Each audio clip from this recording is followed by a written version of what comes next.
Fraction वाली equation से डरते हो क्या सॉल्व करने से? अब नहीं डरोगे। चलो अब इस इक्वेशन को दो तरीके से सॉल्व करते हैं। फर्स्ट, हमारा मोटो यहाँ पर डिनोमिनेटर सेम करना होता है। डिनोमिनेटर सेम करने के लिए हमें यहाँ पर देखना है कि देखिए ये डिनोमिनेटर है वो 4 ही है, यहाँ पर भी 4 ही है, लेकिन यहाँ पर डिनोमिनेटर 2 है।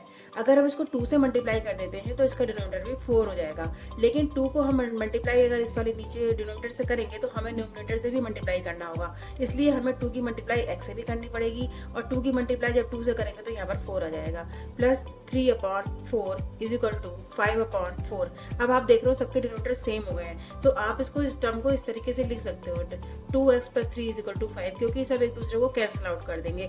अब आप इस इक्वेशन को इजीली सॉल्व कर सकते हो। 2x इज इक्वल टू, जब आप 3 को इज इक्वल टू के अदर साइड लेकर आते हो तो साइन इसका माइनस हो जाएगा, साइन चेंज कर देता है। 5 में से 3 माइनस करोगे तो 2 बचेगा। अब यहाँ पर हमें x की वैल्यू फाइंड करनी है, तो ये है मैड 2।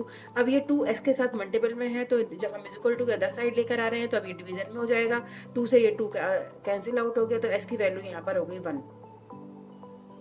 इसी इक्वेशन को हम सेकंड मेथड से भी सोल्व कर सकते हैं। जैसे कि हमारा जो मोटो होता है वो डिनोमिनेटर सेम करना होता है, तो डिनोमिनेटर सेम करने का एक तरीका और है कि हम इसका एलसीएम ले लें। 2 और 4 का जब हम एलसीएम लेंगे तो हमारा आ जाएगा 4, और 2 कितनी बार जाएगा, 2 टाइम जाएगा। उस 2 की मल्टीप्लाई हम x से करेंगे तो 2x हो जाएगा, प्लस 4 1 जार 4 यानी 1 टाइम गया। 1 की हम 3 से मल्टीप्लाई करेंगे तो 3 आ जाएगा, इज इक्वल टू 5/4। अब यहाँ पर जो डिनोमिनेटर है वो सेम हो गया, इसको कैंसिल आउट कर सकते हैं। हमारे पास जो इक्वेशन रिमेनिंग यहाँ पे जो हमारे पास इक्वेशन बची है वो 2x + 3 इज इक्वल टू 5 हो गई। अब हमें 2x इज इक्वल टू इस 3 को यहाँ से हटाना है, इज इक्वल टू के अदर साइड लेकर जाना है, तो 5 अब ये साइन को चेंज करते हुए लेकर आएगा। 5 - 3 हो गया, 5 में से 3 माइनस करोगे तो 2 बचेगा। 2x इज इक्वल टू यहाँ पर 2 आ गया।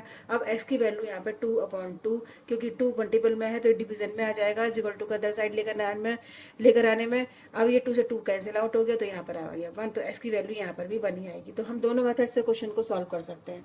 बस इतना ही आसान था फ्रैक्शन इक्वेशन, नो टेंशन। ऐसी और आसान ट्रिक चाहिए, लाइक करो, सब्सक्राइब करो, और पूर्ण स्टडी पॉइंट को शेयर भी कर दो।